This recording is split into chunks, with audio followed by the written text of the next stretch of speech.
Hello, welcome to the Tim Booker channel. Today, the book I'm going to interpret for you is Unbroken Brain, a revolutionary new way of understanding addiction. But before delving into the topic of addiction, let's listen to a story. There was a girl born into an American Jewish middle-class family. She was exceptionally intelligent from a young age and always excelled in her studies. She even got accepted into the prestigious Columbia University. Just when everyone thought her life was about to take off, she became addicted to drugs. Not only did she drop out of school, but she also suffered through years of misery, nearly losing her life. Her life veered off course, but fortunately, she not only survived addiction but also spent nearly 30 years studying addictive behavior and advocating for policy reforms related to addiction treatment in the United States. Eventually, she shared her experiences of addiction in a memoir, and you might have guessed it, the protagonist of this story is the author of this book, Maia Szalavitz. In her search for the roots of addiction, Maia delved into her childhood and adolescence, conducting a profound analysis of her psychological processes. Why do we get addicted? Why do seemingly good people lose control of themselves? Is addiction merely a result of weak willpower? To answer these questions, Maia draws from neuroscience, sociology, psychology, and other fields, providing a comprehensive analysis of the principles of addiction. She presents a groundbreaking theory that addiction is not a disease or a moral failing, but a learning disorder. This perspective isn't solely Maia's, it represents a consensus among numerous authoritative experts. Addiction is generated through the brain's learning process and involves a naturally occurring, compulsive neural circuit. This circuit helps humans generate strong motivation when facing survival and reproductive challenges, even pushing them to engage in irrational behavior. However, when addiction comes into play, this mechanism malfunctions, just like a bug in a well-written code. For instance, someone knows staying up all night playing games is bad for their health, yet they can't stop themselves. Or, despite being aware of their lung problems, they continue to smoke. These behaviors are compulsive actions generated through the brain's learning process. Moreover, a person's past experiences and developmental history can make their brain more susceptible to addiction. Thus, addiction can be seen as a developmental disorder, sharing similarities with conditions like autism and ADHD. It is often a response to seeking security and comfort from external stimuli. Unfortunately, many people misunderstand this self-protective behavior and view addiction as mere hedonism, selfishness, or even madness.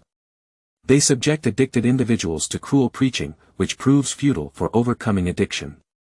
Therefore, Maia hopes to reshape people's perspectives on addiction through her own story.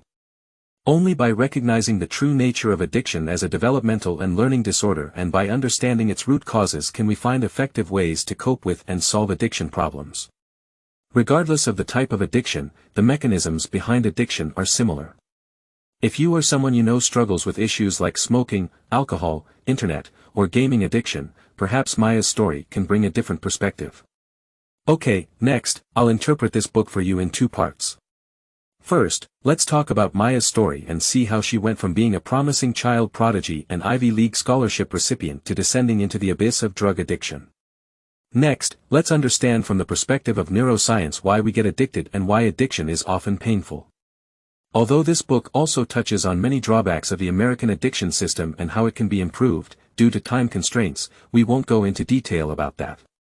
If you're interested in related topics, I recommend reading the original book. Part 1, alright, are you ready? Let's start from the beginning of the story. Maia was a somewhat peculiar child. She was restless, couldn't sit still, and cried easily. She didn't like playing with other kids and preferred to be alone. She was diagnosed with ADHD, and she had sensory sensitivity, meaning she reacted abnormally to various stimuli, like the loud noises of children screaming or the noise in the city. Whenever she was around other kids, she felt anxious because any crying from them would trigger an even more intense response from her. She felt overwhelmed by excess emotions and stimuli, as she described it, like having all sensory volumes turned up to 120%. Perhaps you find this unusual since we seldom remember our early childhood, especially events before the age of 3. However, Maia was different. She was a child prodigy. She spoke early, and her first word wasn't mom or dad, but book. At the age of 3, she could already read and was later gifted with an element table. What made her truly unique was her fascination with volcanoes from a young age. She loved delving into knowledge about volcanoes and passionately explaining the details of volcanic eruptions to others. You might think that if your neighbor's child were like that, you'd consider her a worry-free prodigy. But the reality was far more complex. Maia later realized that when she was a child, she sought knowledge as fervently as she later craved drugs. Researchers call this phenomenon rage learning, a characteristic that combines giftedness and symptoms of autism. Essentially, this was Maia's way of coping with overwhelming sensory stimuli. She felt swamped by an excess of emotions and stimuli, and as she put it, all sensory volumes were turned up to 120%. This sensation was like being thrown from a dim, serene planet into this world abruptly. She spent much time predicting what would happen next, preparing coping strategies, and rehearsing them in her mind. All this was to maintain a sense of control over the world. Imagine, she had no time left to consider others' thoughts and emotions, let alone engage in normal social interactions. As she developed a sense of self, she started believing she was a bad kid, someone not adept at socializing, someone who could never gain anyone's friendship. Under the negative influence of her maternal grandmother and other adults, she even branded herself as selfish and domineering. As we know, a child's world is often black or white, even for so-called geniuses. Thus, this negative self-perception had a profound impact on Maia's growth. Unless a miracle occurred and broke the mold of her self-image, I think that if Maia's parents had positively guided her during her childhood or paid more attention to her condition, it might have helped weaken the influence of her innate developmental challenges. However, no miracles happened. According to Maia's account, her father was a survivor of the Holocaust and suffered from depression, while her mother underwent cancer surgery during her childhood. Maia's parents didn't have much time to focus on her psychological issues. As she entered adolescence, the situation worsened. Boys started mocking her developmental features, and her inability to control her emotions and hypersensitivity made her a target for bullying. This vicious cycle intensified her social anxiety and anxiety. As adolescence is a crucial stage of brain remodeling and development, it imprints all experiences in one's core, including the desire for respect and the sense of powerlessness and self-destructive tendencies that arise from isolation and bullying. All of these factors contributed to her eventual addiction during her teenage years. In an attempt to relieve social pressure and fit in with her peers, Maia began experimenting with marijuana, hallucinogens, and other substances. This already sounds scary, but back then, she thought she had finally found a solution to her social problems. She was completely unaware that she had embarked on a much more terrifying path. Maia's fantasy was not unfounded. During her high school years, between 1979 and 1983, the percentage of American teenagers drinking alcohol and using illegal drugs reached an all-time high. In 1981, 2/3 of American ninth-grade students had tried illegal drugs. Unfortunately, when Maia and these teenagers took their first steps, they were almost ignorant of the impact of drugs and believed they were making rational choices. However, they didn't know that their perceived rationality was limited. Maia discovered through her subsequent research that 90% of addictions start during adolescence. Due to limited life experiences, the emotional circuits in teenagers' brains aren't fully developed. Neuroscientist Antonio Damasio believes emotions are decision-making processes honed through millions of years of human evolution, helping us intuitively assess potential outcomes based on experience. Teenagers, lacking experience and still mastering this skill, often struggle to make mature risk decisions. Thus, what appears to be rational decision-making at May 17, in fact, be irrational. Research has shown that compared to those who first encounter drugs after the age of 18, drug users aged 11 to 17 have a 2 to 4 times higher risk of addiction. Moreover, the teenage brain is in a critical stage of development at around 70. This not only makes them more prone to taking risks but also makes learning easier. Hence, a brain suitable for learning is also susceptible to addiction, as Maia puts it. Maia's subsequent story can be described as a series of unfortunate choices. After entering college, she started using cocaine with her boyfriend and used drugs as a social currency. It's hard to imagine how a high-achieving student could make such decisions, but drugs had already affected her judgment. She was eventually expelled from school and even detained, but she couldn't stop herself. She became irreversibly addicted and started using heroin, spiraling deeper into addiction. During that time, 23-year-old Maia was barely recognizable. She weighed only 38.5 kilograms, her eyes were hollow, and the once brilliant child prodigy seemed to have vanished. The days of addiction lasted for several years. With great effort, Maia managed to break free from addiction with the help of a rehabilitation center and her family. She returned to college, and after graduating, she continued researching the mechanisms of addiction and intervention methods. She also leveraged her talents to become a journalist and best-selling author. Most importantly, she openly shared her addiction experiences, using a scientific perspective to reevaluate her journey into addiction, subverting many misconceptions about addiction in the public's mind.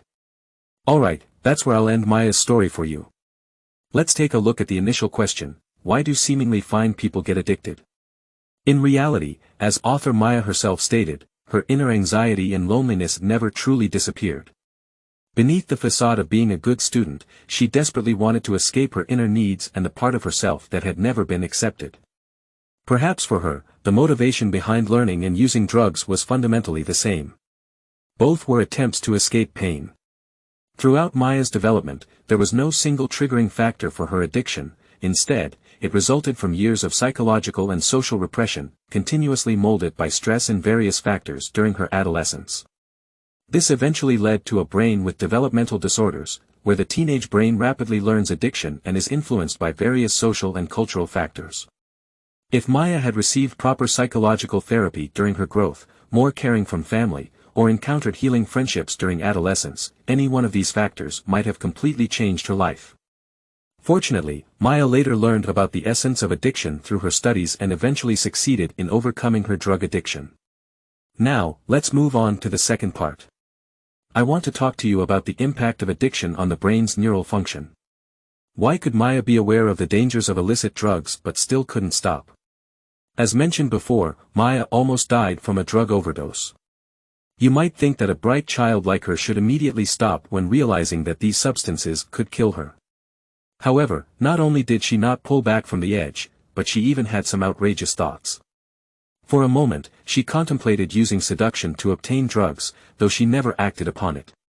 This thought, however, alarmed her, making her realize that her brain was no longer under her control.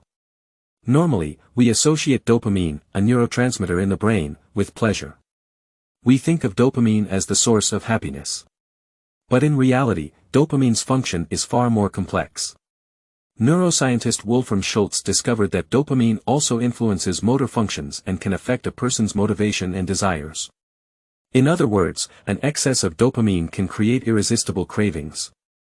Drugs like cocaine produce boundless excitement and cravings, but they don't lead to any satisfying pleasure. For addicted individuals, their desire only escalates, becoming increasingly unbearable, leading them to require higher doses.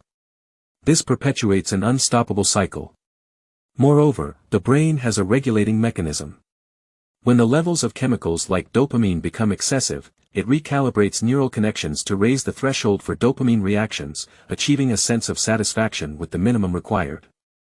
In addiction, two crucial mechanisms of internal learning are sensitization and tolerance.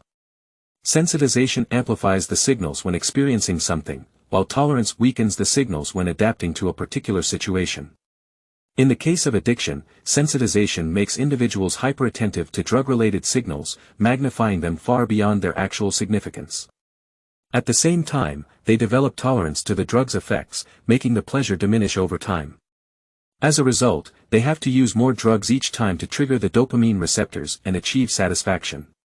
In addition to these mechanisms, the brain's ability to overlearn, known as overlearning, makes addiction extremely difficult to change. This overlearning allows for the formation of rigid patterns in the brain, making it hard to break free. Maia believed that addiction is fundamentally a learning and developmental disorder. To address it effectively, we need to explore its causes from various dimensions such as social, cultural, and developmental psychology, and guide individuals through learning to change their habits. It is crucial to treat addicted individuals as equal students, not as flawed individuals or societal rejects. They need hope, not more fear, and they require love, not a sense of abandonment. Addiction sufferers are still human beings, their brain's neural pathways have simply gone astray. When they can't stop on their own, they need gentle guidance and assistance from others. Alright, I have summarized the essential content of this book for you. Finally, Maia Szalavitz successfully overcame addiction and shared some effective recovery methods in her book Unbroken Brain. Here, I've selected 3 essential points she considers crucial. Firstly, find an opportunity to express your troubles, whether to family, friends, or even strangers. Stop suppressing your inner needs. Simply speaking about your anxiety might already relieve half of it. Similarly, when feeling intense cravings for addictive substances, remind yourself that it could be due to unmet physiological or emotional needs, such as hunger, restlessness, or the need for social interaction. After realizing this, Maia reminds herself of one phrase: there are no shortcuts to solving problems, which helps reduce drug cravings. Secondly, establish a positive outlook on life. When a person feels hopeless, merely existing without purpose, they might naturally resort to addiction to numb their current pain. As you mentioned earlier, when someone knows the reason for their existence, they can endure any kind of life. So, setting goals for oneself is essential. The recovery process can indeed be tormenting, but only by finding reasons to live a better life can one endure and overcome present suffering. Through her personal experience and professional research, Maia has changed the public's misconceptions about addiction. Addiction is not a result of moral defects but rather a learning and developmental disorder that originates from one's upbringing. Regardless of the form of addiction, it is a complex outcome of various factors such as societal norms, cultural influences, and psychological barriers.